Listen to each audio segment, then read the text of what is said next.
So Twitter might have just ruined their SEO strategies, and let me tell you why. First of all, because Twitter is down 32% in its visibility index in the last 24 hours.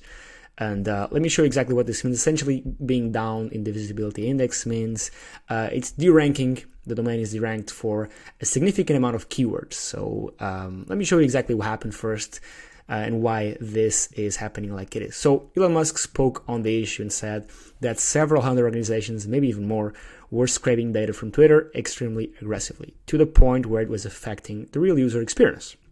Right, and websites like Reddit, where they have a ton of user data, are being scraped for tools like Microsoft ChatGPT and all that. So these hubs online, whether that's Twitter, Reddit, or any other platform, are having their data scraped to be shown on, for example, search engines like Google, or even used on ChatGPT for their models, right? And even Google Bard's AI model.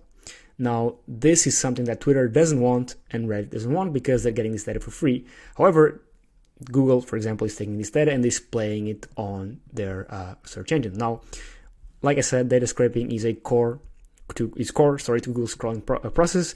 So if you block them, you lose visibility. Following the measures taken by Elon Musk on Saturday, we're now seeing an evidence that Twitter.com is being removed from significant keyword rankings.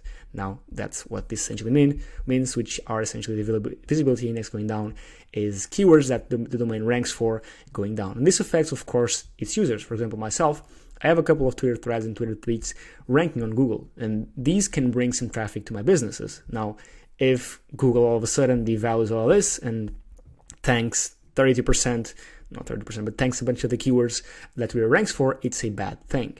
Now, this is not happening anymore, but at times Twitter this page was going to a 404 page, and a lot of other things were happening, such as the official Elon Musk Twitter not appearing in search, or at least not in the first page as it should. This was, if you typed in Twitter.com Elon Musk, a non-official, non-verified version of it would show up. And also, if we scroll to the next one, and I'll leave a link for this tweet in the description of the video, at 10 of these other pages were linking to a 404, like we saw before, right? This is all fixed now. However, this is an interesting look at how fast things are moving at Twitter, which is a good thing. Iterating fast is a good thing because you can fail fast and get better fast. However, this was a bit iffy on Twitter's part, in my opinion. And of course, it will be fixed. Twitter won't be losing anytime soon their organic reach on Google, because Google relies on Twitter, Twitter relies on Google. The internet works in a flywheel, right? So these would all be fixed soon enough.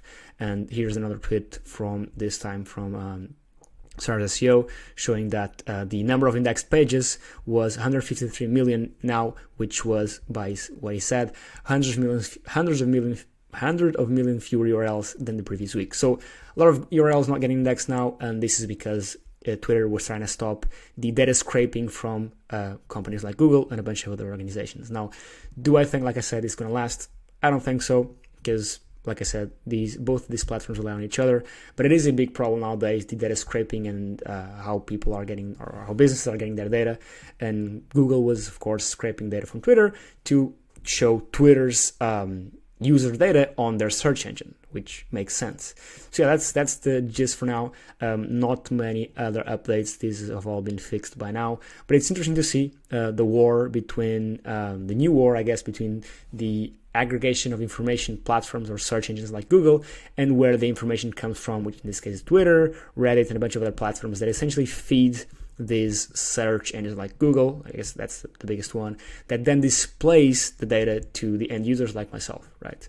So it's pretty interesting that what's happening here is these are being cut, and now Google doesn't have data from these platforms. So why would Google display URLs or links from these platforms on their search index, right?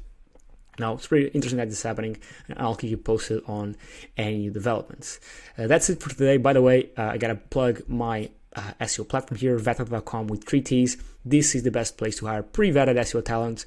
And the reason being is that every single seller on here is pre-vetted.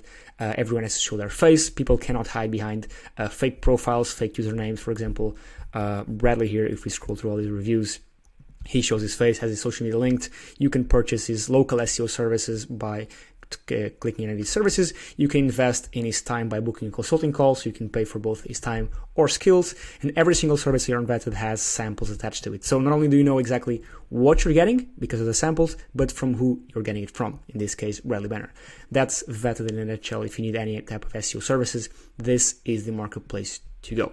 Thank you so much for watching, and I'll catch you on the next one. Cheers.